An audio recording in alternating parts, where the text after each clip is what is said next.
Ladies and gentlemen, good day and welcome to Q2 FY24 earnings conference call of Kiri Industries Limited.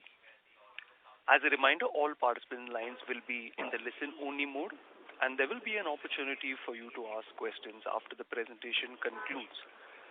Should you need assistance during the conference call, please signal an operator by pressing star followed by 0 on your touchtone phone.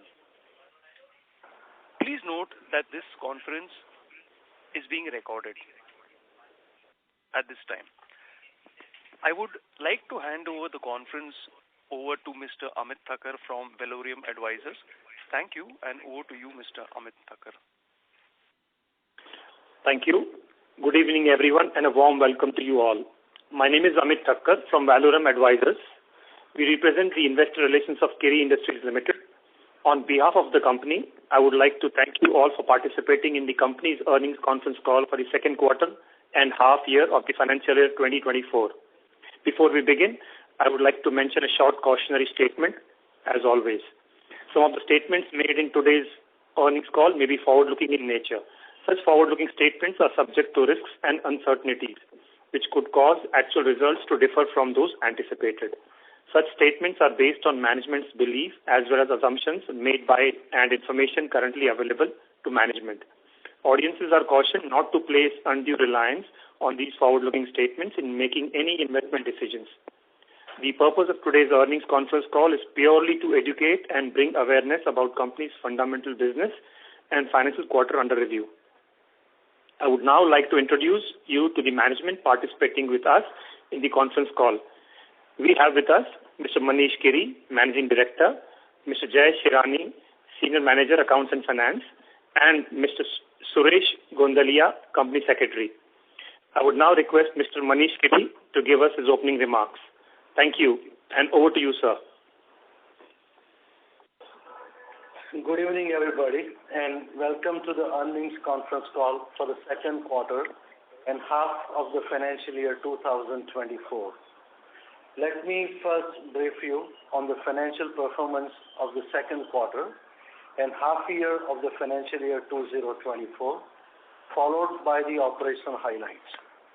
On a standalone basis, during quarter 2 FY24, Kiri attained sales revenue of 151 crores, which grew by about 7% year-on-year basis, and incurred an EBITDA loss of 19 crores.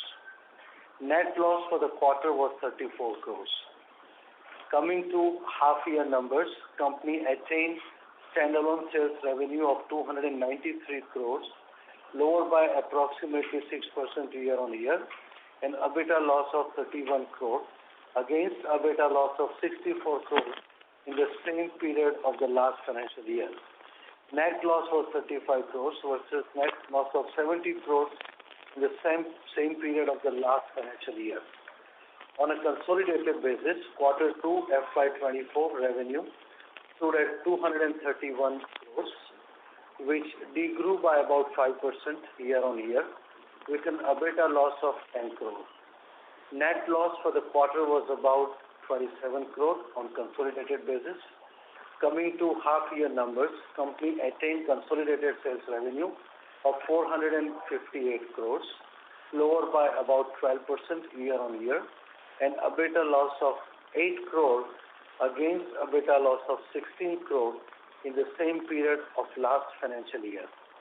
Net loss was 42 crores versus net loss of 53 crores in the same period of last financial year. On consolidated basis, the major reason for negative EBITDA was sluggish demand and lower capacity utilization, with conversion costs not getting fully absorbed, and the most importantly, not being able to pass on to the finished products prices. The share of profit of associates include the share of profits of Dystar, which does not have any impact on the valuation of the stake of Kiri in Dystar.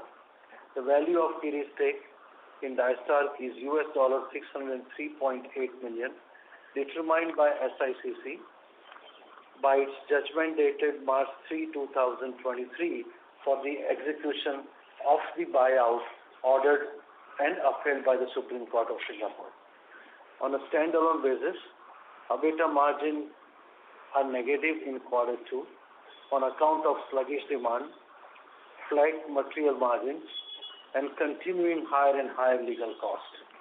The financial performance is sensitive to dynamic global markets, and the industry has also been facing challenging times for about 4 years. The sluggish demand and volatile raw material prices have increased the payment cycle and reduced inventory churning. The company expects it to improve in the coming quarters, and the payable cycle is expected to normalize in near future. With regards to the Dystar case, on basis of company's consequential order application filed with the Singapore International Commercial Court, and as per the directions given by SICC, in the case management conference, all submissions related to our application to be completed by all parties on 12 January 2024, which is on track, and final hearing on our application for the consequential order is already fixed on 24th to 26th January 2024. With that, I would now like to open the floor for any questions. Thank you.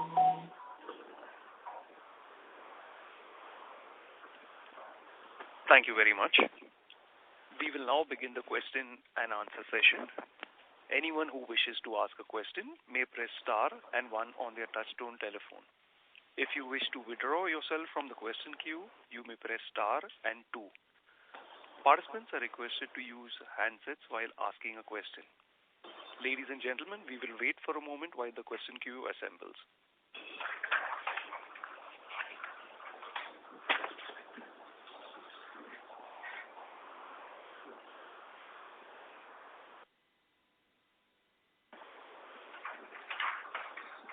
The first question is from the line of Priyansh, who's an investor. Please go ahead. Yeah, my question is that regarding this, where do we stand in terms of service of core documents on those two Chinese gentlemen and the lady? And why it's taking so long? Already 4 months passed. Sorry, you are referring to Singapore court? That is what you are referring to? Yeah. So if you look at and if you read the previous disclosures, when the case management conference took place somewhere around August, there was a timeline which was decided by the court, and the timeline was spread over till January 12th to submit from both the sides the pleadings, the responses, the expert's opinion, the skeletal argument, the closing argument. There was a fixed timeline decided by the court, and the same timeline is being followed right now. There is not a change at all. And if you look at the hearing date is fixed. Now, what is the hearing for? You have to look at our detailed disclosure made earlier. Our application consists of 2 things. One is to transfer Dystar cash to Kiri to do a capital reduction, or sell the company, liquidate Dystar, and pay Kiri and fulfill the legal obligation. Also, Kiri has demanded interest in the application. So these are the main 3 parts of our application, and that is what court is going to decide on the hearing on January 24 to 26, 2024. Sorry, sir, my question was different. I'm sorry for that. My question was regarding the service of core documents for the enforcement of legal cost, like the service of documents were to be affected to Mr. Wang Wenjiang and Ms. Fan Jing. So, like this service of court document has happened or not yet? Oh, that is a different track. So you are talking about the examination of judgment debtor. Yes, it has taken place. The service of summons has taken place for Fan. Service of document has taken place for Senda also. And there is a hearing fixed on November 14, which is next week, for their examination. And sir, what about Mr. Ruwan?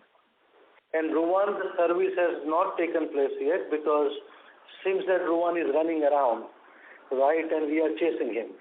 So hopefully we should be able to affect the service soon for him too. We are in the process and all efforts are being made right now. If you go to Supreme Court's website, you will see the hearing date fixed at November 14, which is like next week. So sir, like since we couldn't service the document on Mr. Ruwan, so does it have any impact on this legal cost enforcement? Well, we want. I mean, the Ruwan is also an important person to be called and to be examined, right? So it is important for him to appear at some point in time without running away, and it is important for him to show up in the court. So we hope that we would be able to successfully, legally, serve to him. He has already been emailed. I'm sure he's aware of it.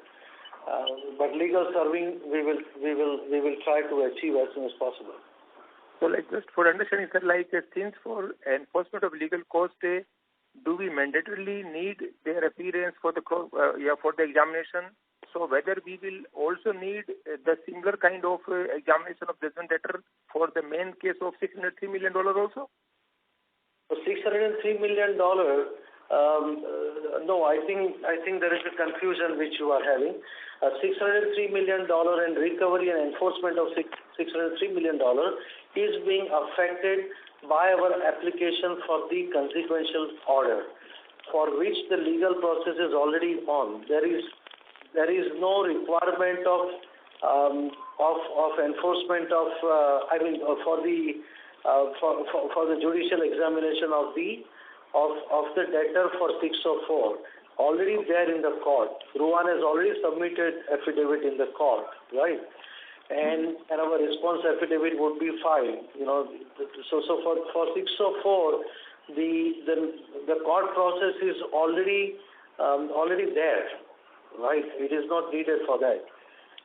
It's mainly for the legal cost where this is taking place. Yes, sir. Like, can you please also just ask your executive team to make some submission to stock exchange regarding the basic or important contents of the affidavit which they have filed? Because so far we are we do not know that where do we stand, because these guys are running away. So so the shareholders and the investor can know that how is the progress going on? As I mentioned to you, the important date for the shareholders now, because the submissions are going to get completed on January 12, and January 24 to 26 is the date, right? That hearing is the most important hearing, and that hearing will also include the legal costs related matter. It will also include 604 as the buyout, and it also relates to if the interest is awarded to Kiri. All these points, and whether Dystar is to be sold, whether the receiver is appointed, whether the liquidator is appointed on Dystar, all these decisions would be made based on the hearing on January 24 to 26. So that's the important date now. Very good, sir.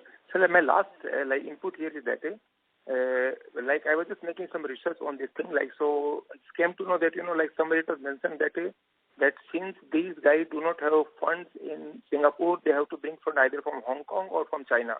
So for this, they need the approval of Central Bank of China. So there is some delay dialing is happening there.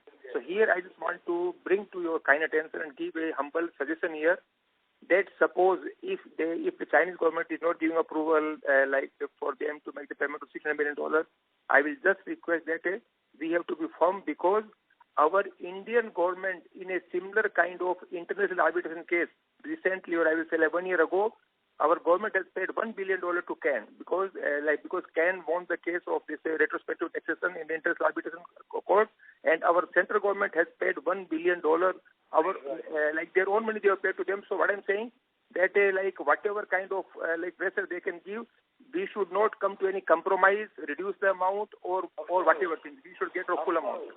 Of course. So we are fully geared up. We must get full amount, and we must get interest also, because it is our right. They have operated us. So there is no question of any compromising or any settlement or anything like that. It is what court has given as a final verdict. We are entitled to receive, and we must get that amount. I 100% agree with you. No doubt.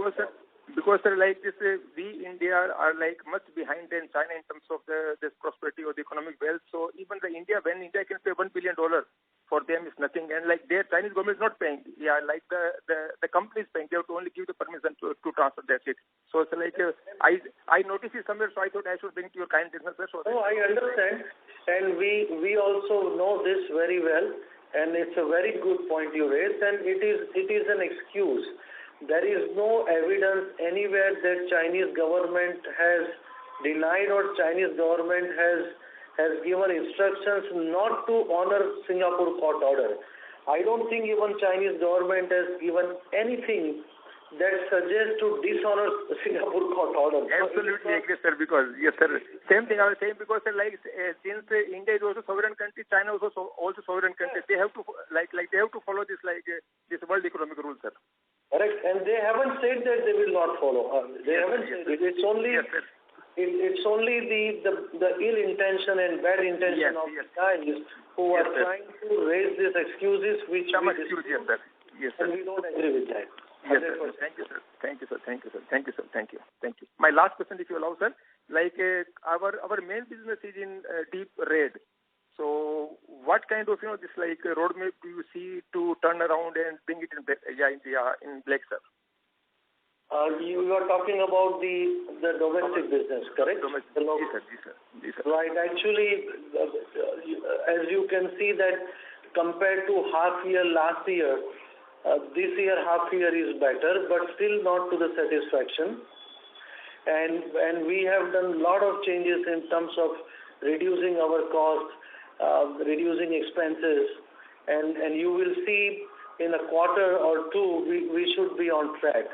But at a lower demand, at a lower sell, we have adjusted ourselves to the new reality, and we don't see that the textile consumption and textile has improved. And unfortunately, dyes business is highly dependent and reliant on the textile business. So from that perspective, we hope that the overall industry recovers, which is going through a very bad phase right now. And 2024 can be a hopeful year. And if not, with our own improvements, with our own changes, with our own change of products implementation, which we have done, we should be able to come to profitability very soon. And sir, in the quarter gone by, how much the legal cost was included in the P&L? Legal cost has been quite significant, in fact.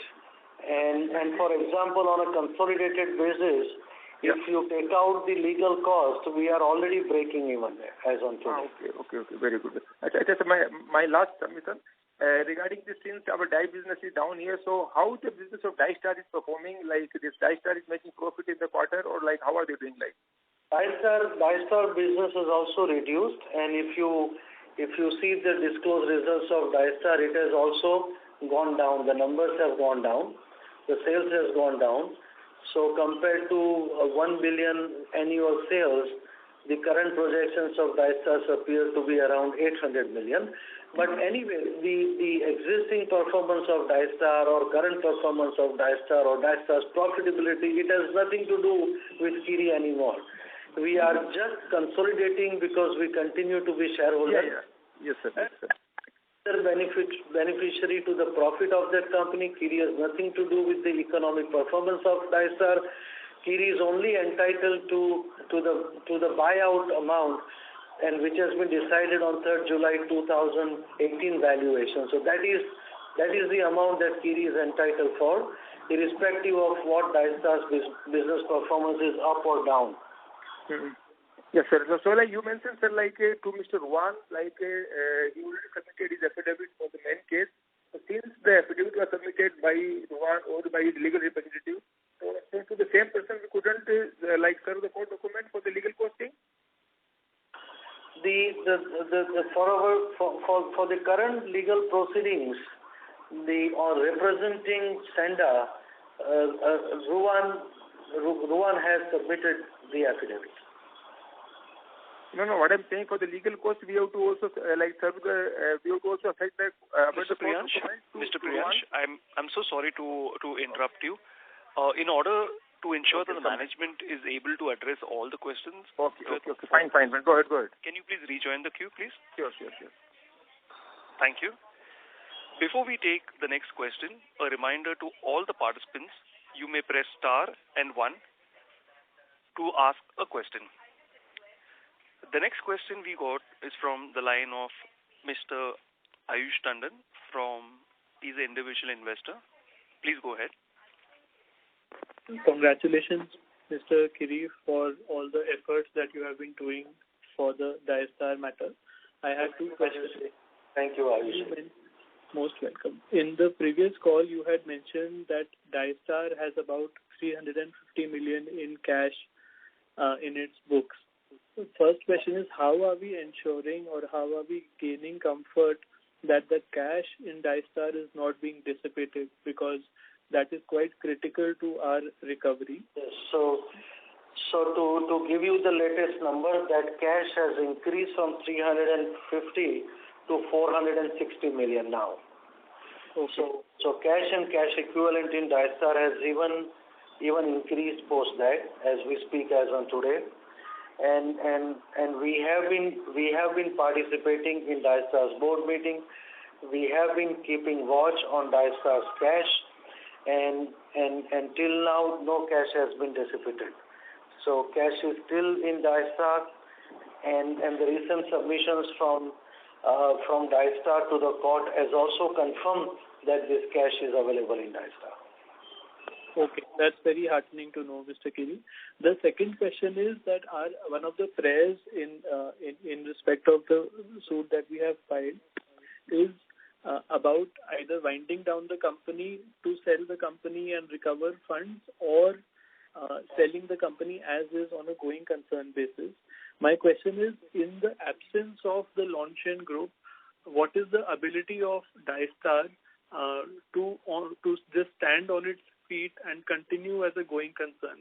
Because assuming the court eventually gives an order to sell off Diastar to a third party, in reality, do you see a third party coming in and stepping into the shoes of the management in the absence once Longshan is out of the picture? Do you see any possible? Yeah. Of course. Let me just address your questions in 2 parts. Okay. Number 1, our prayers, because Singapore Act defines the remedies for operation, for minority operation, and in addition to buyout, another remedy is winding up, the liquidation of the company, and winding up also includes selling company as a going concern. So any liquidator being appointed would make his first attempt to sell the company as a going concern, right? So even under the process of winding up, the first effort would be made to sell the company as a going concern. So that was the first part. Right.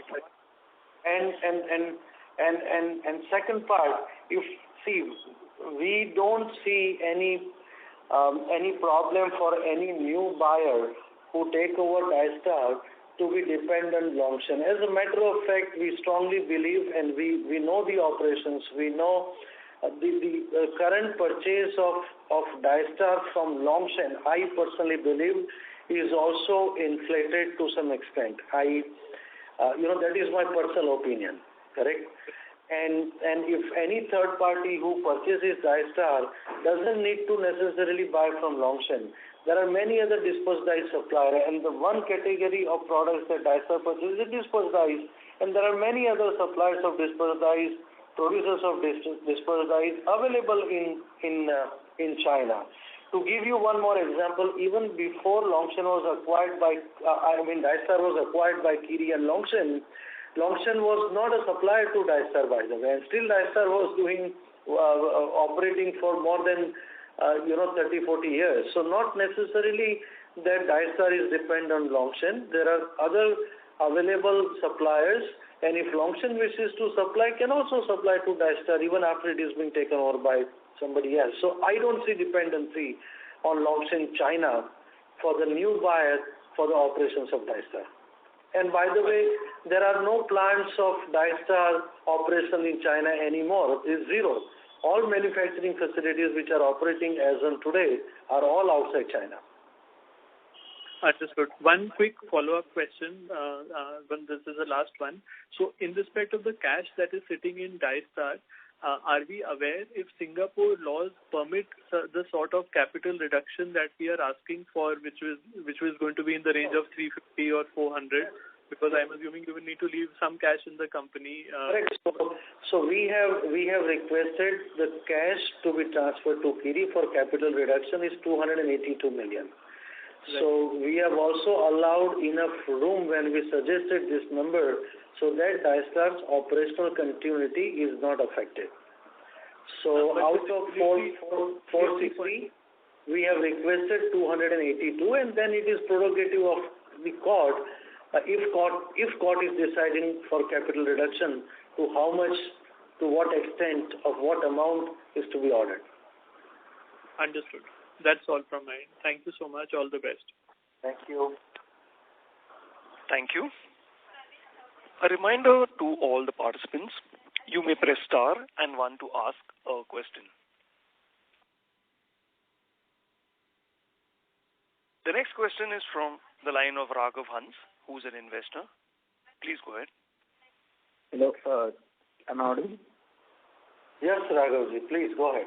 Can hear you. Thank you, sir, for the opportunity. Sir, I wanted to understand a couple of things regarding the Dystar case only. So, is there a criminal liability on Senda for not complying with the Singapore court's order, or is it only civil liability? We strongly believe that there would be criminal liability if the contempt of court is triggered and contempt of court is proven and in the court, right? So the first step which we talked about, the judicial examination of the judgment debtor, correct? So that is the first step to establish and to check, to the extent what criminal liability can be imposed on Senda and its directors for not complying the order. But yes, contempt of court is one of the enforcement that we are seeking already. Right. So, but they are actually not complying with the court order, right? That's why the enforcement proceedings are there. So, once you file the enforcement proceedings also, and even if then Senda does not comply, will that be considered as contempt of court, or how far do we have to go? Well, I think as far as the legal cost is concerned, right, we strongly believe that Kiri strongly believes that there was an intent problem, and that is where the criminal liability is on them, as far as the legal cost is concerned. But again, even for the civil and even for the 604 and the buyout order, Kiri has clearly indicated and given evidences that there is enough cash in Dystar. There is more than enough cash in Longshan. Longshan is also having more than $1.4 billion cash. Dystar is having sufficient cash. Dystar is zero debt company. There is enough the strength of the company, which is Senda's asset, can raise enough funds to pay and honor the buyout order. Even court in its judgment has also mentioned that there is no evidence before the court that there are, they cannot comply the court order. The financial ability is already there. We all believe and established. Now, even though having financial ability established and not paying and honoring is actually triggering and would be eventually end up having criminal and the contempt of court liability on Senda too for buyout order. Right. And any indication from Senda's side whether, they're like informally or anything, in the court itself, because there are a lot of talks in the court. So are they saying that they will not comply with the order, or they are saying that they will in fact comply with the order, just that they need some more time? Till now they are saying that they would comply with the order. But the actions are too negative. Actions we don't trust. So we told the court that don't believe these guys. They have been telling this last 2 years. Even though they say that they will comply with the order, there is no intent to comply with the order, and that intent is proven by not paying legal cost. If you really had an intent to comply with 604, you would have paid legal cost by this time. Right, about $8 million or so, the legal cost, right? That's what you're referring to. And that is why our consequential order application, enforcement application proceedings are already progressing in the court as we speak. Right. Okay, understood. And we cannot, does the Singapore court have the jurisdiction to attach the physical assets of Dystar in case, The Singapore court has jurisdiction to essentially, have the attached their shares in Dystar and also Dystar shares in the subsidiary of Dystar. Okay. Both. Okay. Because all subsidiaries are under the Singapore legal entity. Okay. Understood. Thank you for your time. Thank you. Thank you. Thank you. The next question is from the line of Sukhbir Singh from SMIFS Limited. Please go ahead.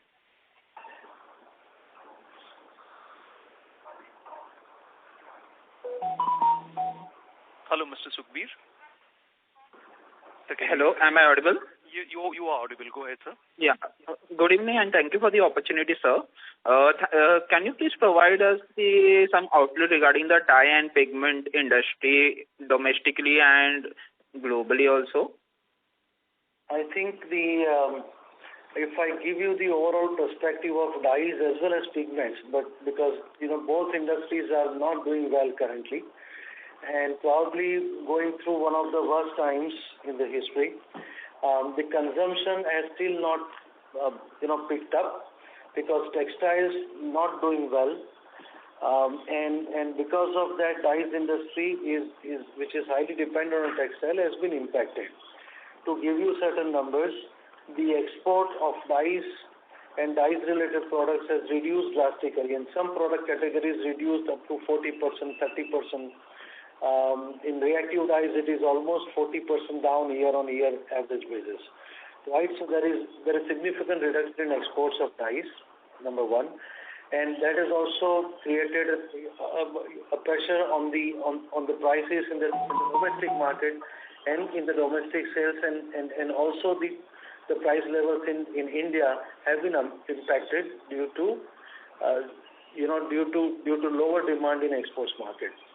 Number two, China is also an influencer in this industry, and China is facing a downturn. China is having reduction in its own consumption compared to Chinese capacity, so they also have pressure to export. And Chinese prices have been quite low for almost 2 years now. Much lower prices compared to what we have seen before. So Chinese prices in global market are also putting kind of a cap for Indian products not to allow to have price increases beyond prices coming from China. So that angle is also affecting overall the industry not to have the margins, adequate margins what we desire for. Okay. So, sir, is there any visibility in the near future or after 8-10 months, any gradual recovery? Our internal discussion with many customers in many jurisdictions, the places where dyes are largely consumed, like Bangladesh, Turkey, Central America, everyone is expecting 2024 second half to have a very strong recovery somehow. So people are expecting that the downtime will still continue at least for a quarter or two, but then we are looking at quite a strong recovery later on. And there could be a logic because we also see that the stocks are running out. We have seen that even in forward supply chain, textile stocks are running out. Inventory levels are very low. Even at dyes production levels, people are not keeping raw materials inventory anymore. So across the chain, inventory levels are almost hand to mouth.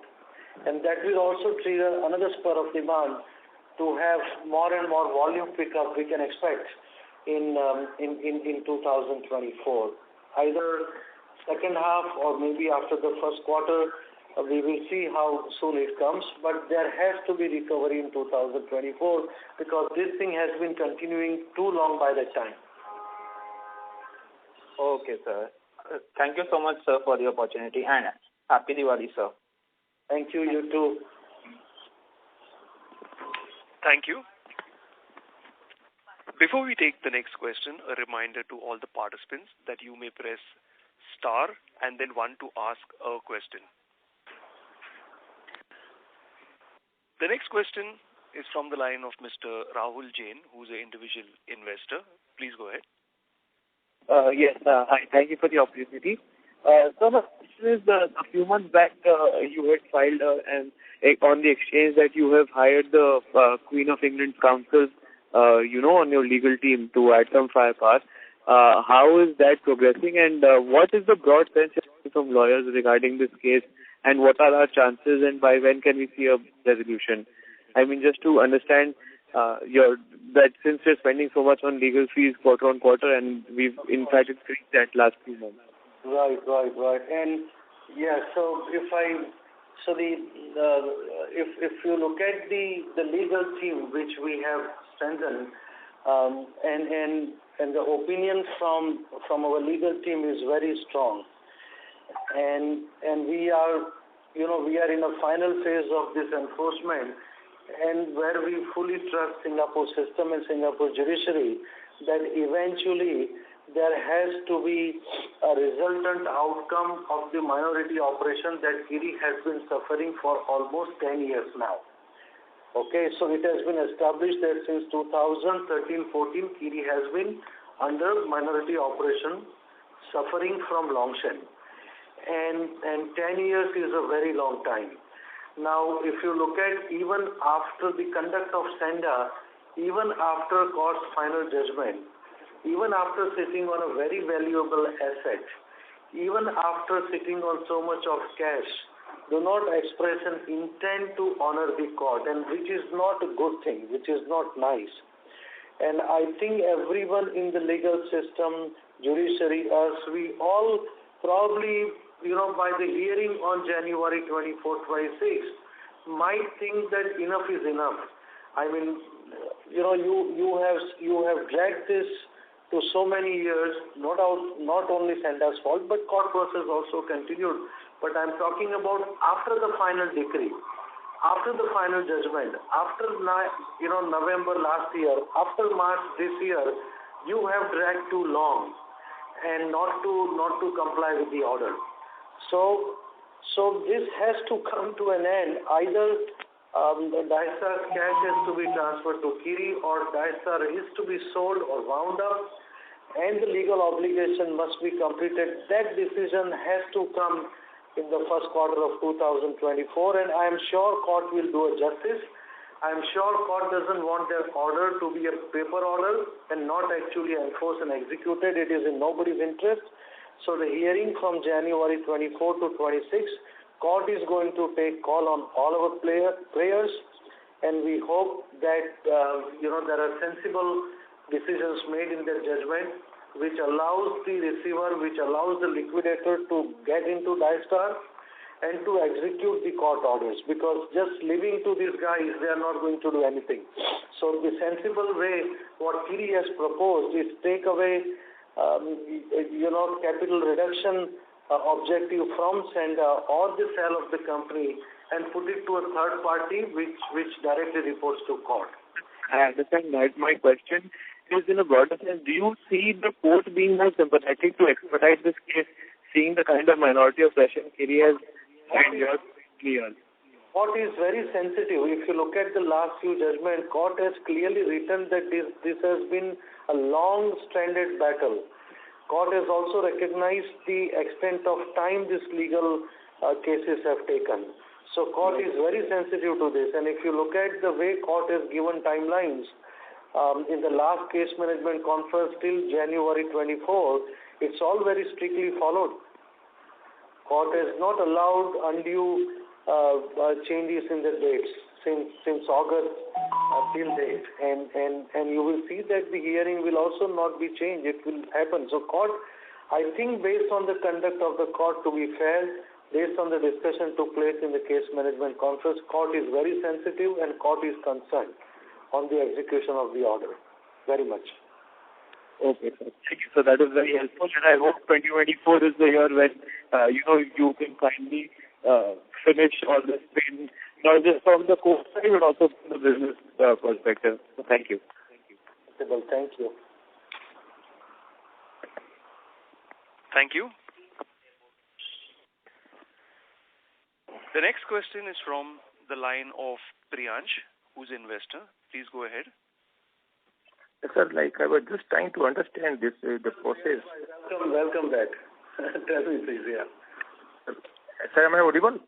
Yeah, you are audible. Welcome back. Thank you, sir. Thank you. Sir, I was just trying to understand myself that because in this in your announcement dated 25th July, it was mentioned that that we need to serve this core document on both Mr. Ruwan as well as Ms. Fan. So as you during our discussion you mentioned that the core document has been served on the sender as well as Fan. And yes. Then you also mentioned that Ruwan has already given affidavit for the for the first this 603 million. So I was just thinking that when Ruwan has submitted affidavit either through himself or through his legal representative lawyer, so why can't we serve this core document to that lawyer who has submitted his affidavit to the court, because he is he is representing to Ruwan. Right, so we did that. So Ruwan is represented, very, very important point, and we did the exact same thing. So we, Ruwan in affidavits in the submissions in SIC4, the main case, is represented by Raja and Tan. So our lawyers approached almost 3 times to Raja and Tan, okay? And also informed Raja and Tan that you are representing him in other cases, right? So you take this summons, and they specifically instructed our counsel that they do not have instruction to accept the summons, they do not have instruction to represent Ruwan in this case. We have also got confirmation from Raja and Tan that they have instruction to represent Senda, right? So that is, that also shows the kind of conduct coming from them. And court, I am sure, will have disliking with the way this conduct is happening. So the lawyer comes and says that, well, I represent Senda, correct? I am responding you within 3 hours of serving Fan. Still I am saying that I do not represent Ruwan, and I am still submitting the Ruwan's affidavit in the other case where I am representing Ruwan. You see, Yes. That's what I was thinking. That's what I was this I want to clarify that. Yes, sir. That shows the kind of hypocrisy that these guys are presenting. But, well, it's all there on the records. Let God see what kind of conduct we are dealing with here. So, what remedy we have, sir, on this one? Can we go back to the court, or generally what happens in such cases where, for example, this party is not receiving the summon, then they through this executive body like police or whatever, this summon is affixed on the premises of the for example of the party, and it is considered as duly served. So can't we go like this? Or if you're not able to do like this, for example, then what is our remedy? How is it going to affect our case? Right, so we are doing it, and we are also updating court. Court will see that Kiri has made enough attempts, and then court will take a call at some point in time that, well, Kiri has made enough attempts, and they have to go with ex parte. Okay. Thank you, sir. Thank you. And thanks a lot for all your efforts, sir. And we hope that with your leadership and the leader and the legal team we are working with, you will definitely bring us 600 million plus interest, sir. Thank you, sir. Thank you. The justice is served when we receive money, and not before that. Thank you, sir. Thank you, sir. Thank you. Thank you. A reminder to all the participants, you may press star and 1 to ask a question. We will give it a moment while the question queue assembles.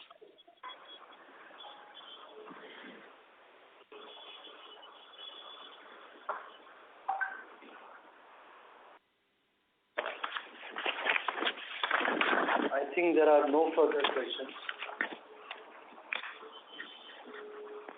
As there are no further questions, I now hand the conference over to Mr. Manish Kiri for closing comments.